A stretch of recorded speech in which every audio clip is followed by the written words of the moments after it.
Today, I'd like to talk about masking and ADHD.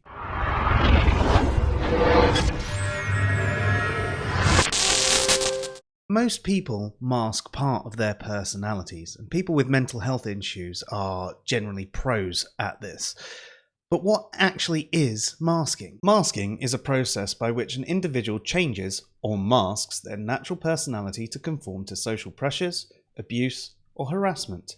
Masking can be strongly influenced by environmental factors such as authoritarian parents, rejection, and emotional, physical, or sexual abuse.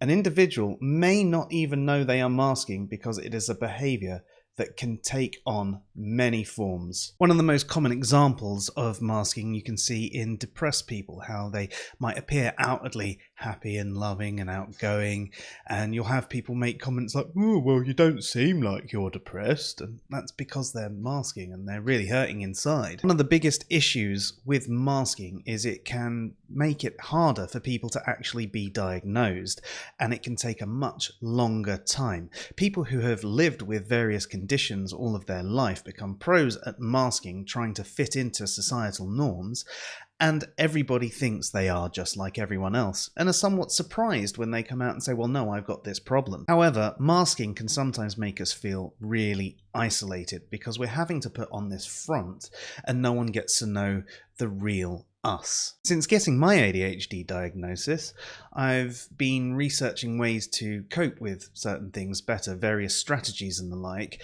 and I've realized that actually I'm already doing some of them. One example is that leaving the house has always been a bit of a problem for me. So many thoughts start going in and out. Oh, I need this. What about that? Oh, you get halfway there, you turn around, you come back, and it's a bit of a kerfuffle, and it pisses everyone else off that it takes you so long to leave your house, even if you thought you were ready 5 minutes before going. A while ago, one of the things I started doing was carrying a rucksack with me everywhere, and it had everything I needed to leave the house. It would usually have like my wallet, a spare set of keys clipped inside in case I was to forget them or lose them somewhere. And it might only have those things. My inhaler and medication as well would always be in there. It would always be the backups of stuff. And sometimes that was it. And I also had a little basket by the front door, which was these are my leave the house things. I would have my bag, I'd have that. And I could suddenly leave the house quite quickly. And unless there was a special item I needed for that day for some reason, I was suddenly leaving the house rather quickly.